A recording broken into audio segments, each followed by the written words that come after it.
The Trumpet Daily program begins right now. Today's world news, what it means, where it's taking us. I bring you the one and only possible message of world peace. This is a message of hope, tremendous hope. And he said unto me, you must prophesy again. The Trumpet Daily program begins right now. Fox News alert, we're getting word that Israel's launching preemptive airstrikes against Iran. Explosions were reported in Tehran, the capital, which would be a big escalation in the war in the Middle East. Moments ago, Israel launched Operation Rising Lion, a targeted military operation to roll back the Iranian threat to Israel's very survival. This operation will continue for as many days as it takes to remove this threat. The Prime Minister saying that the Natanz nuclear facility, this is the main enrichment site for Iran's nuclear program, was targeted in these strikes, along with a number of other locations. The Iranian Revolutionary Guard chief has been killed in a strike. It shows you the depth of the intelligence that the Israelis have. Pretty amazing. Several Iranian military leaders and nuclear scientists believed to be dead. Iran has launched 100 drones at Israel. Iran's Supreme Leader Ayatollah Ali Khamenei said Israel will receive harsh punishment. Israel says that it has started to at least attempt to shoot down some of those drones over Syrian airspace. The Jewish state refuses to be a victim of a nuclear holocaust perpetrated by the Iranian regime. I've made it clear time and again.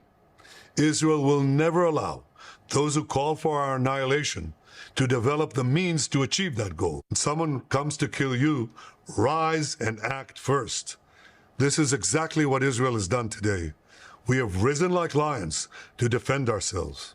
Israel says it used more than 200 fighter jets to hit over 100 targets across Iran. In Iran, multiple explosions were heard near the Natanz nuclear power facility. There are reports this morning that that center has been completely destroyed. It's amazing from my perspective. I don't see how you can look at the amount of damage they've done, the decapitation strikes to their military, taking out a lot of the air defenses so they can do follow-on missions, and apparently no losses of aircraft or anything on their side.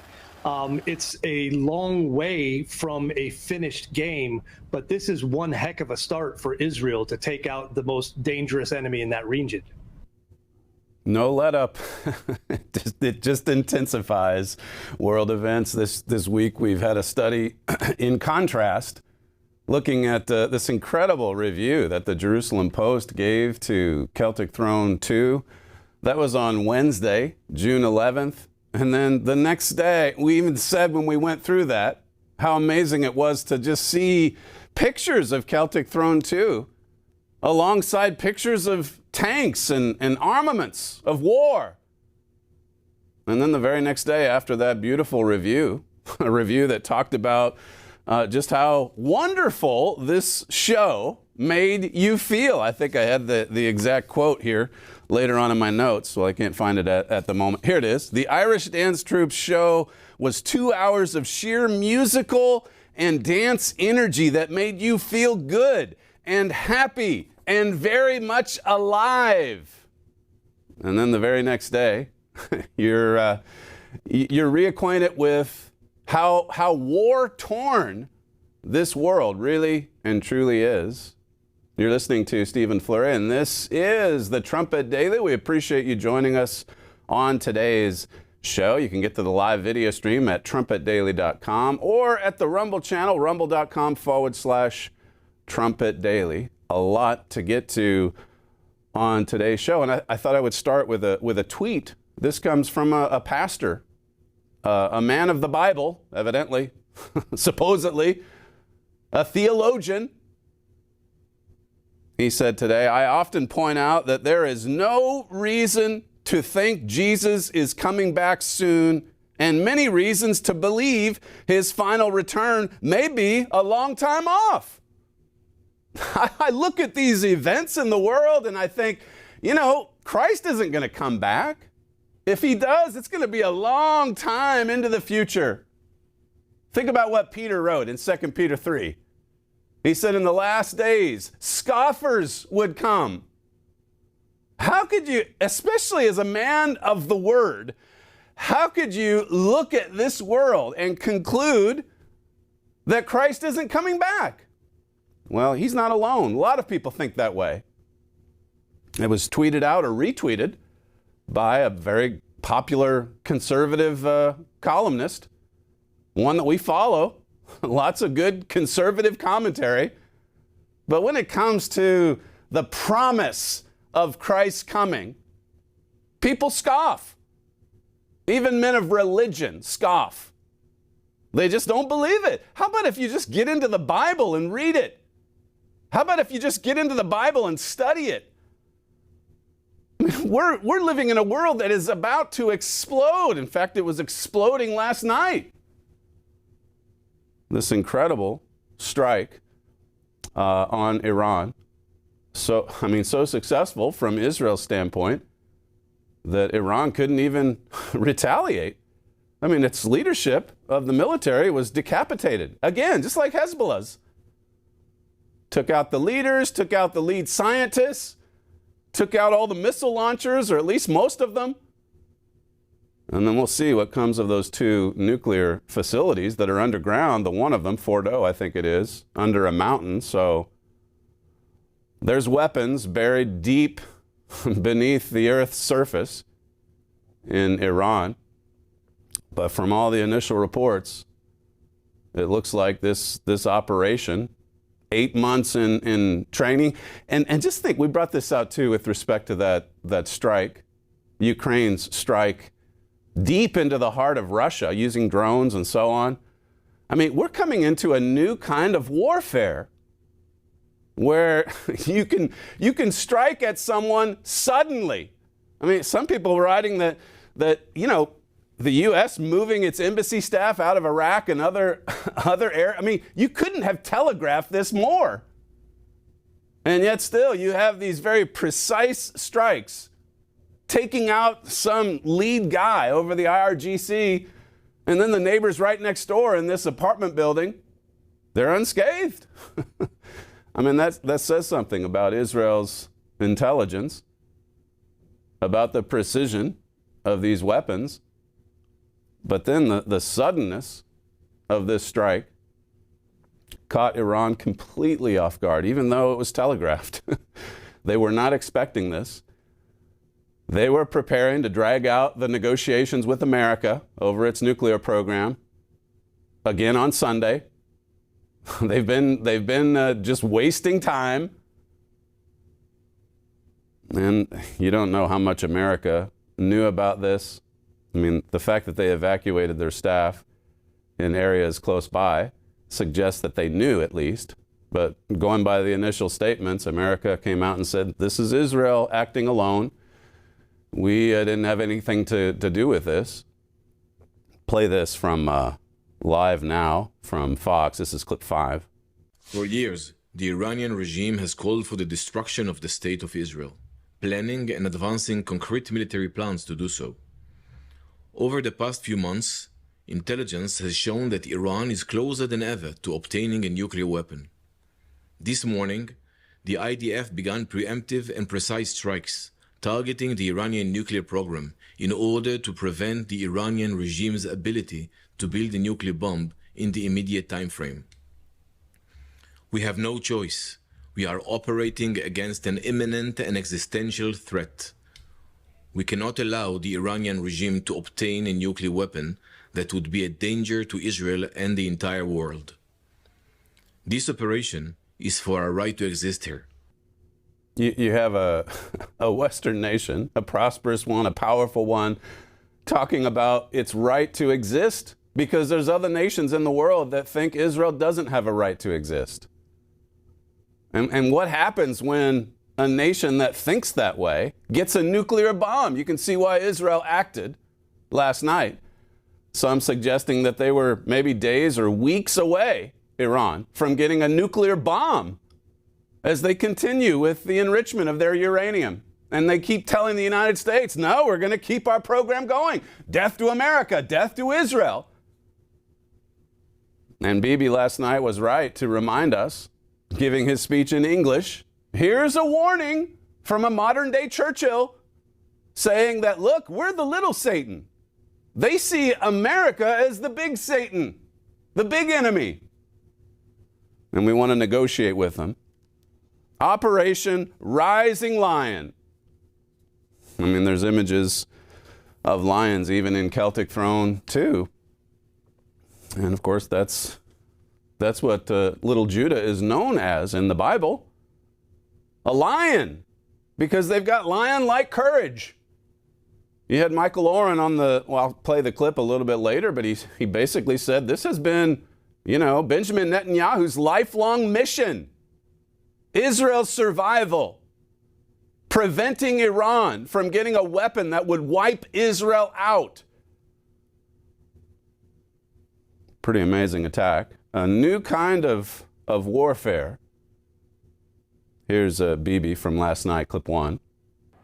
The hardest decision any leader has to make is to thwart a danger before it is fully materialized. Nearly a century ago, facing the Nazis, a generation of leaders failed to act in time.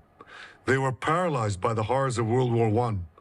They were determined to avoid war at all costs, and they got the worst war ever. They adopted a policy of appeasement. They closed their eyes and ears to all the warning signs. That failure to act resulted in World War II, the deadliest war in history. It claimed the lives of 60 million, including 6 million Jews, a third of my people.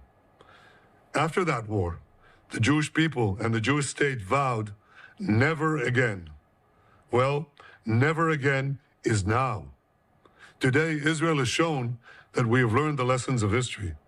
When enemies vow to destroy you, believe them. When enemies build weapons of mass death, stop them. As the Bible teaches us, when someone comes to kill you, rise and act first. This is exactly what Israel has done today. We have risen like lions to defend ourselves. Over 3,000 years ago, Moses gave the people of Israel a message that has steeled their resolve ever since. Be strong and courageous, he said. Today, our strong and courageous soldiers and people stand together to defend ourselves against those who seek our destruction. And by defending ourselves, we defend many others, and we roll back a murderous tyranny. It's nice to see a world leader actually refer to the Bible. He did it on more than one occasion. Rise up like lions. Be strong, be courageous, be bold. Have the courage to take preemptive action. That's what he's saying there. You can applaud that, because that's not easy to do. Not in today's world, where you just see appeasement all over the place. In our booklet, How to Be an Overcomer, my father, I think he's quoting Churchill here, the offensive is 3 or 4 times as hard as passively enduring from day to day. It therefore requires all possible help in the early stages. Nothing is easier than to smother it in the cradle. To go on the offensive, I mean, spiritually, there's a powerful lesson in that for us. We've got to go on the offensive. We've got to be willing to take preemptive action. We've got to be willing to go it alone if we have to. And that's what Israel's doing. They have no support, as I've been pointing out this week. That's why Celtic Throne 2 is so well received over there. Because we just showed up.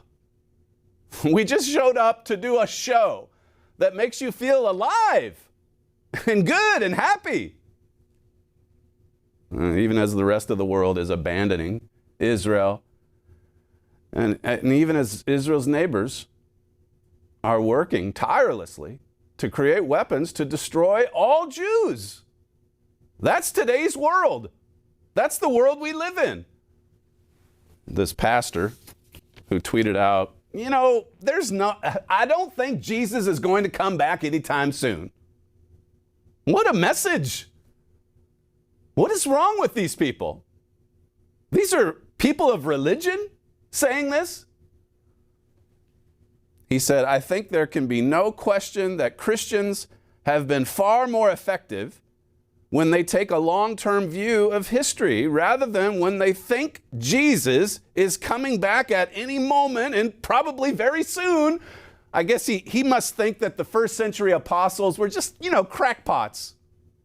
They were just too much into prophecy. Who does he think he is? The Apostle Paul, he talked to brethren, God's people, about Christ returning in his lifetime. Okay, so he was a little bit off on the timing. You think God wants us to go to the other extreme and just say, well, it's not even going to happen. We'll just scoff at the prophecies of God. We're living in the last days, and Christ's disciples, as you can see in the Olivet prophecy there in Matthew 24, they were very interested, very curious about the events that would unfold just before the return of Christ. Christ talked about wars and rumors of wars and the beginning of sorrow. He talked about great tribulation, and that's where we're headed. And so we've got to prepare ourselves. We've got to make ourselves ready for what's coming. This was General Flynn earlier today. I think this would be 17. I do think that the Israelis need whatever capabilities they need, because this thing is going to go on. My belief is for another couple of weeks. They are not done with the level of destruction of the nuclear capability. We have to face the fact that since really the Obama regime, Iran, the leading state sponsor of terrorism in the world, has been developing a nuclear weapon, and they've had years to develop it. Their level of enrichment of uranium is at a level that they were ready to come out with bombs here, in the next couple of weeks, if not days. So he's numbered among the few. I know there's the Tucker Carlson crowd that says that Iran wasn't close to getting a bomb and that the way to work with them is to, negotiate and then stick it to the Jews. I mean, the Tucker wing of the MAGA movement took quite a hit last night. For that matter, what about the United States of America? How does this make America look? We told you. There's an article in the Times of Israel about an Israeli official saying, we've been fighting their proxies for years. Now we're going after the head of the snake. That's the terminology he used. We were using that 20-some years ago when the war against terrorism was off and running, and we said, look, you better go after the head of the snake. Not just Iraq or Afghanistan, but Iran is the #1 state sponsor of this. And for more than 2 decades, you had every U.S. official and their brother, practically, saying that, well, we can't go after Iran because that would the whole region would explode. They have too much power. They have too many weapons. And look at what Israel did in the course of just a few hours. And what has happened in response? Well, to this point, nothing. Iran has gone silent. Now, they'll probably regroup and launch some sort of counterattack. That's who they are. They hate Jews. But still, it shows you what a little bit of strength. If you show strength, things will quiet down a little bit. In his first term, Donald Trump took out Soleimani.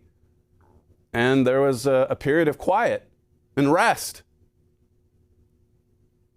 It's not like we're just itching that this show is all excited because there's more war. On the other hand of all of this I just mentioned, the courage and so on, here's another war.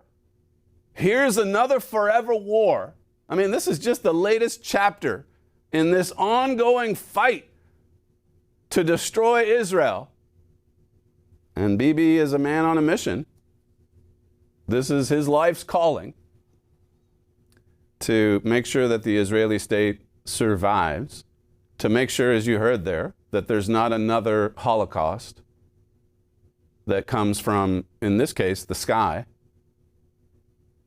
Listen to Bibi from last night, clip 2. Today, the Jewish state refuses to be a victim of a nuclear holocaust perpetrated by the Iranian regime. Now, as Prime Minister, I've made it clear time and again, Israel will never allow those who call for our annihilation to develop the means to achieve that goal. Tonight, Israel backs those words with action. We struck at the heart of Iran's nuclear enrichment program. We struck at the heart of Iran's nuclear weaponization program. We targeted Iran's main enrichment facility in Natanz. We targeted Iran's leading nuclear scientists working on the Iranian bomb. We also struck at the heart of Iran's ballistic missile program. Last year, Iran fired 300 ballistic missiles at Israel. Each of these missiles carries a ton of explosives and threatens the lives of hundreds of people. Soon, those missiles could carry a nuclear payload, threatening the lives not of hundreds, but of millions. Iran is gearing up to produce 10,000 of those ballistic missiles within 3 years. Now just imagine 10,000 tons of TNT landing on a country the size of New Jersey. This is an intolerable threat. It too must be stopped. Now, prophetically, obviously, we understand that this isn't going to stop Iran. Europe, the whirlwind from Europe is going to do that ultimately. But this nevertheless is quite a hit. And as the news was unfolding last night, and you're thinking about Celtic Throne just finishing its third performance over there in Haifa, the troop getting back at about 2 a.m. to Jerusalem, and you wonder about the show Monday night in Beersheba or Jerusalem. I mean, the initial announcement said there's to be no large gatherings in Israel. We'll see how long that stays. And then, of course, you're thinking, too, about our production just being able to leave Israel next week if the airport is shut down or something like that happens. I mean, there's the shows in the UK next. Here are God's people right in the thick of it. As per usual. This is just what we are accustomed to.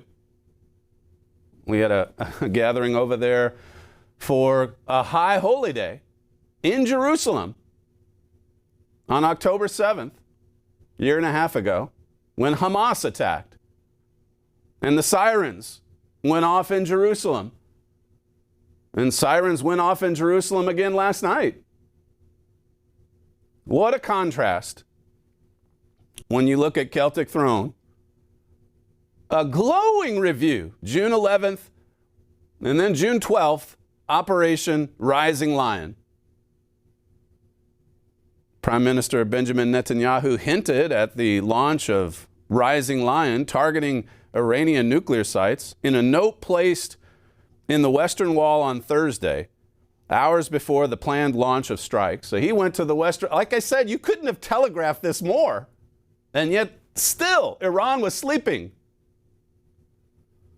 He puts this note in the Wailing Wall. The note, which was revealed to the Israeli public on Friday morning, contained a verse from the Torah from which the inspiration for the name of the IDF's operation was drawn. The note quoted Numbers 23 and verse 24, reading, "Behold, the people shall rise up as a great lion." The full verse reads as follows: "The people shall rise up as a great lion and lift up himself as a young lion. He shall not lie down until he eat of the prey and drink the blood of the slain." The rising lion. That's what this operation is called. If you look at Genesis 49, verses 8 and 9, it says about Judah, I mean, that's the passage where you've got a description of all the tribes of Israel, Judah being just one of them. The world doesn't know where the rest of them are. They just assume that, the theologians just assume that little Judah is all of Israel. When in fact, there's Ephraim and Manasseh and Reuben, all kinds of tribes that are on this earth today. But coming back to my point, Genesis 49 describes Judah this way. It says, Judah, you are he whom the brethren shall praise. Your hand shall be in the neck of your enemies. Your father's children shall bow down before you. Judah is a lion's whelp. From the prey, my son, you are gone up. He stooped down. He couched as a lion and as an old lion. Who shall rouse him up? He's like a lion. Judah used to lead the way anciently when it was time for warfare, because they're a courageous people.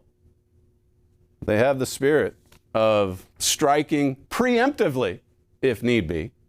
My father, he had a coworker letter. This is from 2019. He talks about God's work and how that we have to declare to the people of Judah, behold your God. That's Isaiah 40 in verse 9. He says, we've done a lot of work in Jerusalem over the past several years, but the Bible indicates we will have an even stronger presence there. We have never been able to deliver a message to Judah of the magnitude I believe God wants us to. The time to change this is now. He said, this is again from 2019. Right now there's a tide in the affairs of Judah. We had another article around this same time in our Watch Jerusalem publication, and we've since discontinued that publication, but the article it was actually on the cover, and it had President Trump, he was president at that time, and then Bibi was on the cover with him, and it was talking about this relationship and the resurgence, not just of Manasseh, but of Israel too, little Israel. But the headline said, how long will it last? God's trying to get our attention. God's trying to help us see that, hey, we're living in the last days. Jesus Christ's return is imminent. All the signs point to it. Never mind what the theologians of today say. Don't pay attention to the scoffers who scoff at the promises of God. God keeps his promises. It's man who breaks them. It says God's work could certainly ride the momentum of this Trump tide. God wants us to take this tide at the flood and move on to miraculous achievements in finishing this critical end-time work. I mean, that's what's exciting. Really, I mean, we don't want to put anyone in harm's way. And I would imagine the sirens in Jerusalem are going to go off again soon.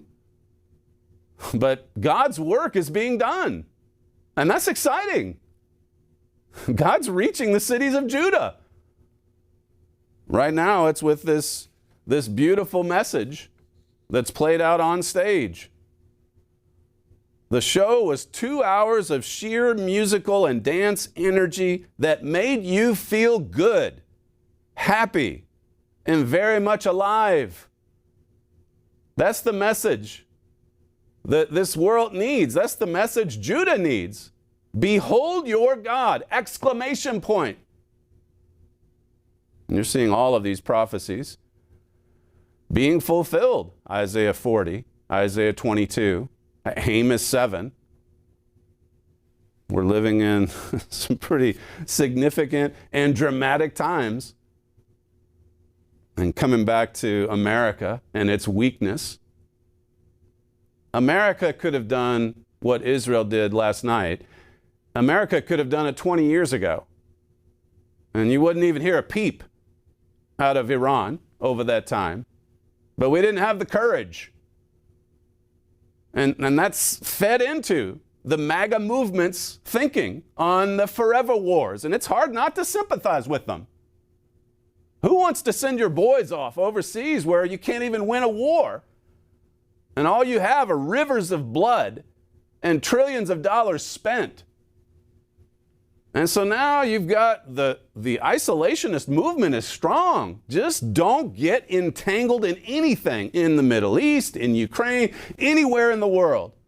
Just withdraw. We've got an invasion here at home, and we've got to focus on that. As I said earlier this week, I mean, you've got conservative commentators basically saying that you can't deal with the deficit, you can't help Israel, we've got to focus on the invasion here at home. Look at what just one show of strength, of power, can do in the course of a few hours. And they decapitate the leadership, at least the military leadership, the brass, and they make it impossible for Iran to retaliate, at least not right now. What a successful mission. Just looking at it, again, short term. It's not going to obliterate Iran. I'm not saying that. But it certainly sets them back. Listen to this montage about the success of this attack, clip 11. Something I just heard from a senior Israeli official who says that according to Israeli assessments, there are very high chances that the entire Iranian general staff, including the head of the Iranian general staff of the Iranian military, and several senior Iranian nuclear scientists were all eliminated in the Israeli strikes tonight. I hear that again from a senior Israeli official who says that several senior top Iranian military commanders, including the head of the general staff of the Iranian military and senior nuclear scientists, have all been targeted in those strikes. And according to IDF assessments, there's a high chance that they've been eliminated. This is Axios reporting. Israel's spy agency Mossad was conducting operations inside Iran, including hunting for leadership targets in Tehran. So these are Mossad agents inside Iran. I mean, we've seen this before last year when Mossad agents took down the leader of Hamas in Tehran when he was in an apartment in the heart of Iran. So that means that when it comes to Iranian leadership, they are once again reminded that no one is safe. This right here is actually coming in from the Israel Defense Forces. They provided us this video kind of showing how all of this did play out, the areas that were struck by the IDF and other military there. You can see them highlighted in red, but what you're going to see in a second are a few of the fatalities there that were reported. Now, again, this is coming from the IDF here, and the actual statement they released said, quote, "We can now confirm that the chief of staff of the Iranian Armed Forces, commander of the IRGC, and the commander of Iran's emergency command were all eliminated in the Israeli strikes across Iran by more than 200 fighter jets.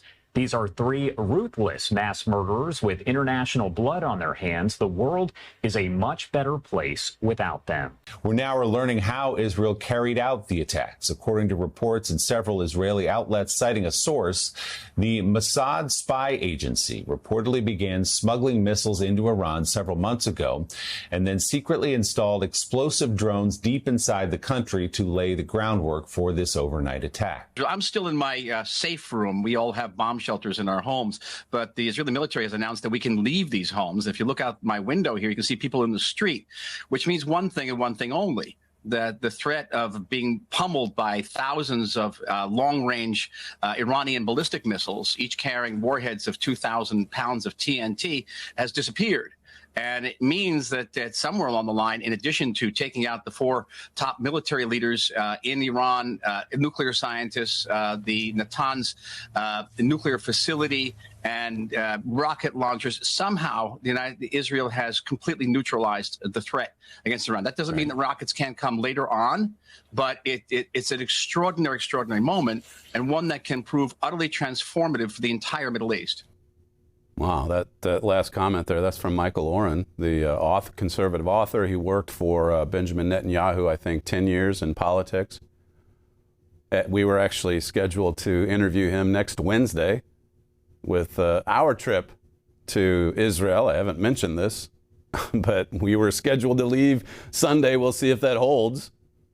Flying into Israel, sitting down with him and some others as well, seeing the show. Celtic Throne 2 in Jerusalem next Tuesday night. But this is an extraordinary moment, as he said there. I mean, an Israeli strike, and then within hours, The government telling its people, yeah, it's safe to roam the streets. It was that effective. It was that powerful. The Times of Israel, this is the defense minister. We dealt with Iran's proxies. Now we're dealing with the head of the snake. The only one, little Israel, the only one that has the courage to go after the head of the snake. The cause, root causes. It says here, speaking to the IDF's top brass ahead of the strikes on Iran, the defense minister says the military developed exceptional capabilities for the operation. It's a new kind of warfare, sneaking drones into the country, just like Ukraine did with Russia. Now, what happens when that happens to the United States and we can't respond? We go silent. Is that possible? Are we living in the last days? Drawing near to the return of Christ. It says over the years, and especially in recent months, the IDF has built exceptional capabilities in intelligence and operations, both defensive and offensive, which enable us to effectively confront the major challenges that we face. And Iran is certainly a major challenge. And as I say, here are God's people right in the midst, right in the thick of it, right in Jerusalem. This article, it's from 2019, a coworker letter actually. My father says, our heightened archaeology involvement in Jerusalem is a sign that the coming of the Messiah is mere moments away. See, you don't get comments from my father, God's servant, suggesting that, well, the return of Christ, I mean, it's far into the future, if it even happens. I mean, think of a religious man saying that. Has he read the Bible? Has he read the Olivet prophecy? Has he read 2 Timothy 3? If I go, I'm coming again. That's in John 14. I'm going to prepare a place for you, an office, a position. I've got big plans for you, but I'm coming back. And when he does, the scriptures say the saints will rise to meet him in the air and then return to this earth. The Mount of Olives. It's all in Zechariah 14 as well. Read it. Do you believe it? God believes it. Christ believes it. God's family believes it. My father says, our heightened archaeology involvement in Jerusalem is a sign that the coming of the Messiah is mere moments away. We've got another excavation that we're going to be starting in about 2 weeks. We've got diggers from right here, from headquarters, Edmond, Oklahoma, that are about to head over to Jerusalem as well. Right as Celtic Throne comes to an end, at least this tour, in Israel, they leave for the UK, and then the diggers go over to Israel to excavate, to raise up the ruins. There's quite a work going on in Jerusalem. My father said in that 2019 letter, God wants us to catch the Jerusalem vision. Prophecies about this city should become very real to us. He says, isn't it about time we get serious in Jerusalem? This commission should practically be in your DNA, motivating you in every way. Go to war spiritually to grow the empire. That's what the work is here to do. We're growing God's empire. We're expanding this vision. And there's so much joy and there's so much hope embedded into this vision. On Celtic Throne, again, I know it's repetitive. The Jerusalem Post on Wednesday said the show was 2 hours of sheer musical and dance energy that made you feel good and happy and very much alive. That's what this world needs. A good message, a happy message, a message that makes you feel alive. Behold! Behold your God! He's coming. He's returning to this earth. Here's one last bit from Netanyahu last night, clip 4. I want to assure the civilized world, we will not let the world's most dangerous regime get the world's most dangerous weapons. And Iran plans to give those weapons, nuclear weapons, to its terrorist proxies. That would make the nightmare of nuclear terrorism all too real. The increasing range of Iran's ballistic missiles would bring that nuclear nightmare to the cities of Europe and eventually to America. Remember, Iran calls Israel the small Satan. It calls America the great Satan. And this is why for decades, it's led millions in the chance of death to Israel and death to America. Today, Israel is responding to those genocidal calls with action and with a call of our own. Long live Israel and long live America. Wow, well, my father has compared him to Churchill. He has the courage. He sees the enemy. He sees it more clearly than any other Western leader, for sure. And last night, he acted. And he's reminding America, look, you're the great Satan. They hate you more than they hate the Jews even. They want to destroy you. Axios has this, and again, we don't know if all of the reporting this early on is accurate, but it says friction point. Even as President Trump pursued a nuclear deal, Israel was preparing for this strike, gathering intelligence, positioning assets, and eventually conducting drills. Those preparations alarmed some in the White House, who worried Netanyahu might move even without a green light from Trump. Netanyahu assured Trump he wouldn't. The White House, for its part, told Netanyahu that if Israel attacked Iran, it would do so alone. Trump himself said several times in recent days, including several hours before the strikes, that he opposed an Israeli strike that could blow up the negotiations. But in the hours after the attack began, Israeli officials briefed reporters that this was all coordinated with Washington. So you have the conflicting reports. How much did Washington know? Was U.S. intelligence involved in this operation in some form? Two Israeli officials claimed to Axios that Trump and his aides were only pretending to oppose an Israeli attack in public and didn't express opposition in private. We had a clear U.S. green light. So what makes you question this is just how determined Witkoff and others have been to sit down with terrorists, to negotiate. But if this is true, maybe this is why Iran was just completely asleep at the wheel. They were being played. That's what Axios is suggesting. Netanyahu's aides even briefed Israeli reporters that Trump had tried to put the brakes on an Israeli strike in a call on Monday, when in reality, the call dealt with the coordination ahead of the attack. So, interesting coverage from Axios. This is Ted Cruz talking about the way Iran was approaching its negotiations with the United States and how that they weren't serious about it at all. Clip 7. And this morning, Iran put out a statement, said they would not dismantle their centrifuges. They were going to build more. They were going to enrich more uranium, and they were charging towards a nuclear weapon. And the effect of that was a giant middle finger to President Trump.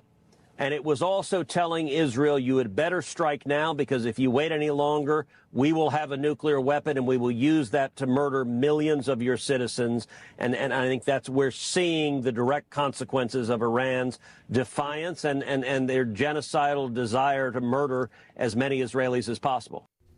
How close were we to a nuclear bomb blowing up on this earth? That's coming. It's coming on a large scale. But as I read to you from that coworker letter, there still is a work to be done in Judah. A message needs to reach those cities in Judah, and that had started. We're in the midst of it. We're carrying it out. We're excavating. We've got our institute. We've got the exhibits. We've got the archaeology magazine. Aba, if you haven't subscribed to that, call our operators today, the Trumpet magazine. If you want tomorrow's news today, you can get a 1-year subscription to that for free. No cost, no obligation. Just call 1-866-930-3024. This is from Sean Hannity's show last night, clip 9. So if you put yourself in Israel's shoes tonight, they are being, all the terror against them, all the threats against them, the head of the snake in all of this, that would be the Iranian regime.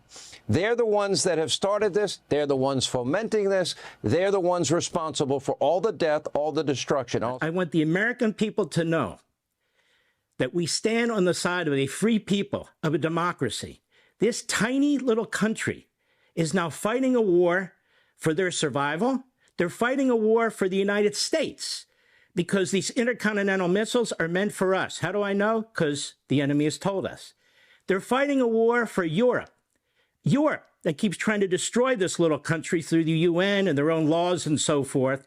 This tiny little country is fighting a war for the free world against this Islamic Nazi regime that's backed by the communist Chinese, that's backed by the North Koreans, that's backed by the fascist Russian dictator Putin.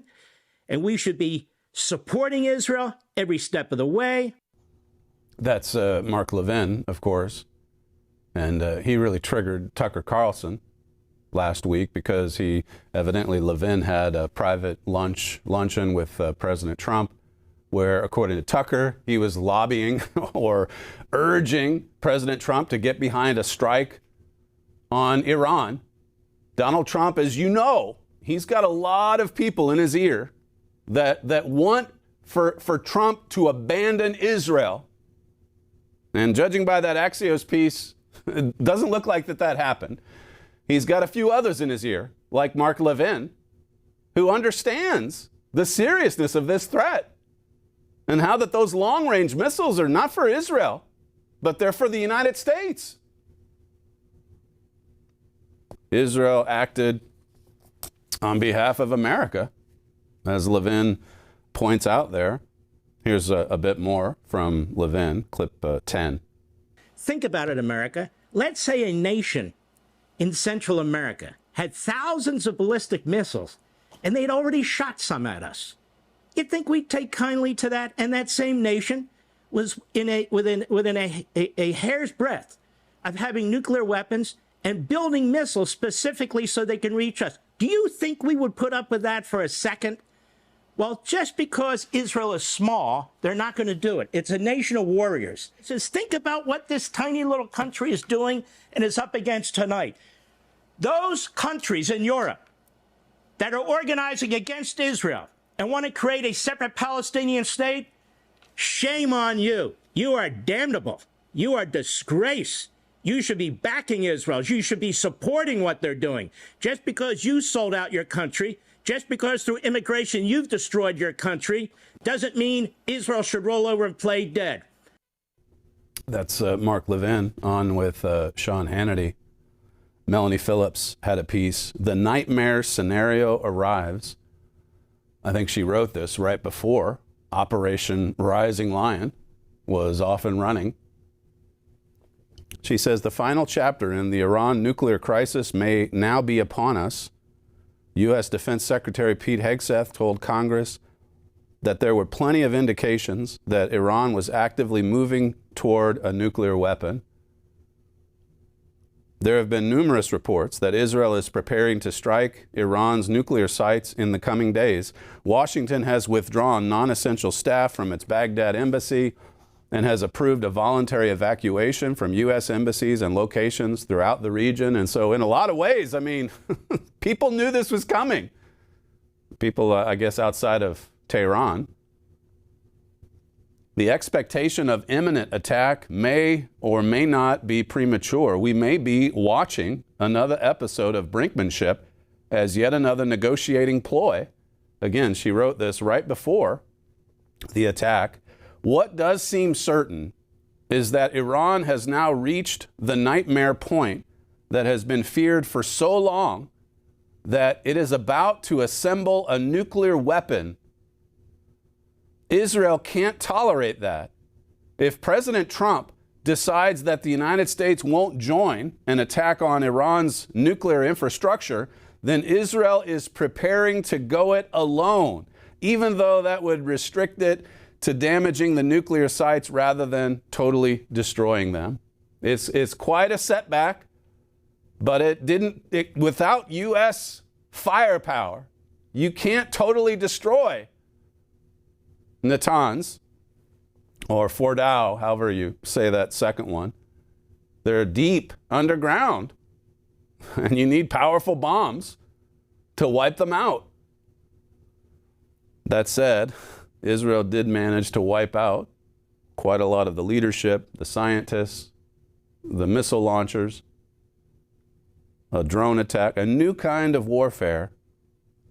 In the Ezekiel booklet, my father says, the only other modern leader outside of God's church who has delivered a watchman warning similar to Winston Churchill would be former Israeli Prime Minister Benjamin Netanyahu. Of course, now he's Prime Minister again, Israel's longest running Prime Minister.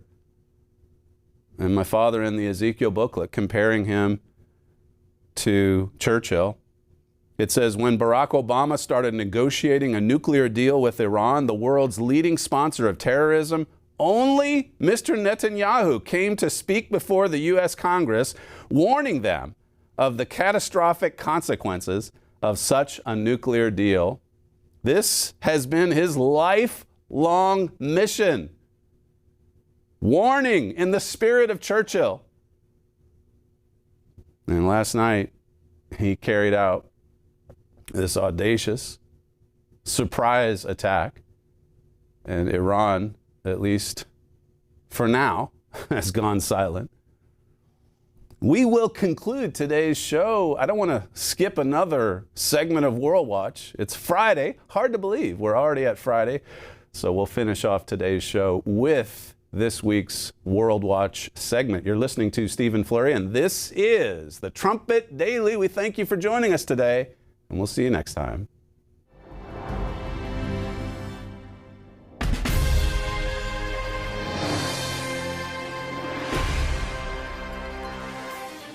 China is supplying vital military materials and equipment to at least 20 Russian military production sites, Kyiv Insider reported on June 2nd. More than just aiding Russia through trade and evading Western sanctions, China is directly supplying the Russian war machine with military resources.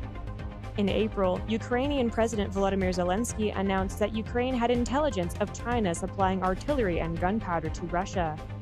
Since that announcement, Russian media has published a video showing a Chinese-made laser defense system in their armory. China has maintained that it is a neutral bystander, officially calling for peace negotiations between the warring nations. But the mounting evidence exposes China's direct and significant influence in Russia's war against Ukraine. To understand where this partnership between Russia and China is leading, read Russia and China in Prophecy. Iran has carried out several implosion tests, a key step in the development of a nuclear bomb, the Jerusalem Post said on June 8th, based on a new report by the International Atomic Energy Agency. Implosion tests do not have any civilian use, contradicting Iran's public claims of desiring only civilian-use nuclear infrastructure. This development takes Iran significantly further down the road toward nuclear armament. Taken with its uranium enrichment, which is at record levels, Iran may be considerably closer to achieving nuclear weapons than is widely realized. These significant findings are being revealed even as Iran engages with the United States in negotiations about its nuclear program. These negotiations provide a convenient cover for Iran, stalling foreign intervention as its nuclear advancements grow. Iran is demonstrating clearly that it is not giving up its nuclear ambitions. The Bible prophesies that a belligerent Iran will play a pivotal role in instigating a global nuclear war.